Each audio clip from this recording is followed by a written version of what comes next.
Menjelang perayaan Natal dan Tahun Baru, Balai Besar Pengawas Obat dan Makanan Aceh melakukan inspeksi mendadak ke sejumlah distributor pangan dan swalayan di Aceh Barat. Dalam operasi tersebut, BPOM menemukan adanya bahan pangan tak layak edar lantaran telah kadaluarsa serta membahayakan kesehatan konsumen jika dikonsumsi. Usai menemukan makanan yang dianggap tak layak edar lantaran sudah kadaluarsa, pihak BPOM langsung memusnahkan barang tersebut di lokasi. Dengan ditemukan pangan tak layak edar itu, besar dugaan lantaran pengelola dua sarana tersebut silap sehingga tidak terpisahkan.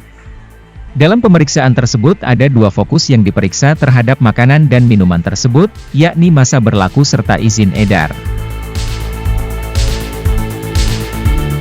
Rangka pengawasan intensifikasi pangan menjelang Natal dan Tahun Baru.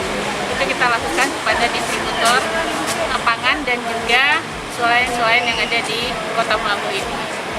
Jadi itu yang kita lakukan dari tadi pagi kita sampai sekarang sudah ada 11 sarana yang kita lakukan.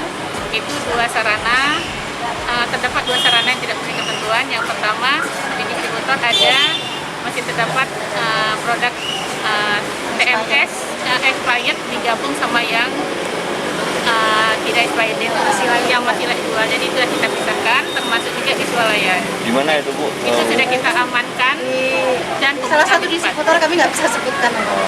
Jadi itu sudah kita amankan di tempat dan kita musnahkan.